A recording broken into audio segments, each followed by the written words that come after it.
Aujourd'hui, près de 2 millions d'enfants sont reconnus en situation de handicap en France. C'est 15% des enfants français qui sont touchés. Mais être touché par le handicap, c'est aussi quand on est dans l'entourage de l'enfant, qu'on soit aidant, ami ou évidemment parent. Bonjour Pauline Mangin. Bonjour Rebecca. Merci d'être avec nous aujourd'hui. Vous êtes la fondatrice du premier magazine Lifestyle à destination des familles d'enfants porteurs de handicap, All Kids or Cool Kids. Vous avez lancé ça il y a quelques jours à peine. Vous vous calquez sur le modèle de l'engagement, de la pop culture, de la création de communautés. Comment se passe cette première semaine de lancement? C'est vraiment énorme tout ce qui se passe. Les gens sont à fond. Il y a beaucoup de visibilité qui est faite autour du projet et donc autour des enfants et de leur famille. Donc c'est génial parce que c'est vraiment notre mission, la représentation des enfants handicapés.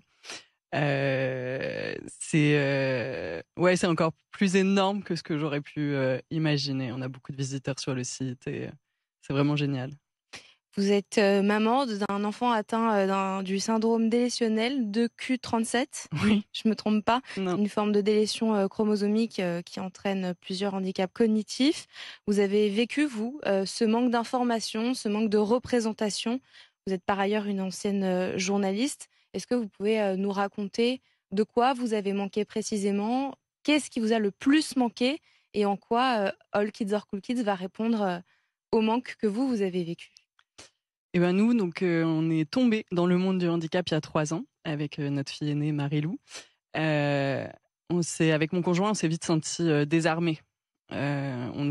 C'était ironique parce qu'on nous parlait de lutte, de combat et on n'avait pas les armes, on n'avait pas de ressources pour s'identifier, pour se représenter et aussi tout simplement pour s'aider dans le quotidien parce que on a tout un suivi médical en France qui est mis en place.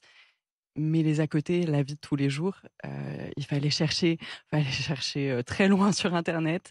Et c'est là, en fait, où j'ai commencé à ressentir une sorte de colère de ce manque de ressources et de représentation. Et j'ai voulu transformer cette colère en quelque chose de plus positif.